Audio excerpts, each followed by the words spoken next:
nga kasla insulto iti Pongyo that tinagbalin na surat iti ni Police Lieutenant Colonel Andrew Rabanson. Wena po at kasmesa nga mga idadaulo ti legislative side dito isang gunyan panglungsod po nagmading basbasayan di nga surat po at kaslang ibagbaga ng abjak amot ti linteg nga jak amot ti ububuraen ken apay kanong jak nga nagipasa no adaman sa po nga mangipasa.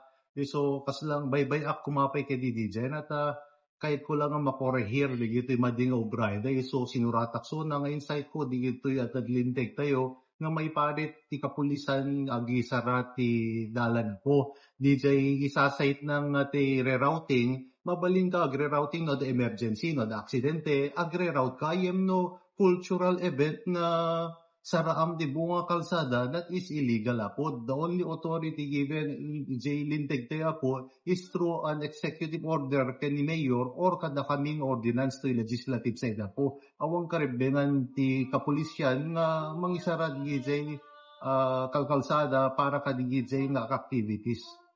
Ket ibasak lang po dito linaon di surat niya po hepe kanya. Kuna na ito'y noteworthy to emphasize that it is in your letter you express your belief that the no entry points is tantamount to temporary closure of roads which is a violation of law. Siyempre, dapat i-postda po, makita yun to EJ postda, nga no entry, ket nasawit no entry po, ket hanggang nga mabalin subrek, so temporary close DJ, no what equivalent da.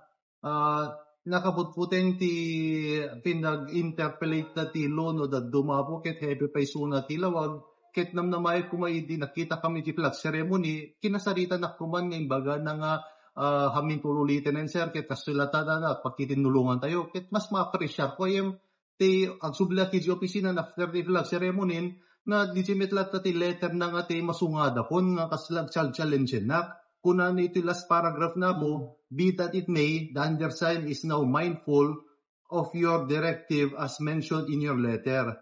It is such that I assume, kunana, that the fact that you were properly notified by the concerned office of the said activity and yet you did not act on it, kunana. That's why we implemented the above mentioned rerouting scheme to perform our duty, kunana. Kit kadeto letter na ibagada nga ni DepEd Ilocos Norte attorney Balderas kunana nga isunat nagsurat ken ni PD nga intro na ken PD nga mangi direct ken kadigito ka pulisan nga no mabaling ng mang ti police support ijay ta 6,000 ti memestral nga adijay. Met ijay communication nga adda kami ijay. So handa amot protocol po ni Kumat Deputy Ilocos Norte, sinuratan na kuman ni Mayor, sinuratan na kamkuma to inform us nga mabalin na nga saraan dijay nga kalsada. Yan dito yung kapulisan, so dalatat ng panunod dijay to east traffic ti kunada. Ket no ti east traffic ti kayta ket na traffic da kumalatay ijay. Hangati ng sarada ti kalsada nga ng pare-route ti luglugan nga dito VVIP lang kanong nga luglugan ti mabaling nga sumrek which is a DJ post da po. So na challenge akka dito surat ni Apo Rabang iso itila akso na ti administrative case po on behalf of the 13 sangkunyan panglungsod at DJ integrity ti councilmet ti challenge na ket tapno maipakita keng kuana no sino ti usto ako. Sinuratan na ket adda ebidensya kun nga ti madidj kaslang ibababa na unay ti 13 sangkunyan panglungsod din na po ako questionnaran na kami.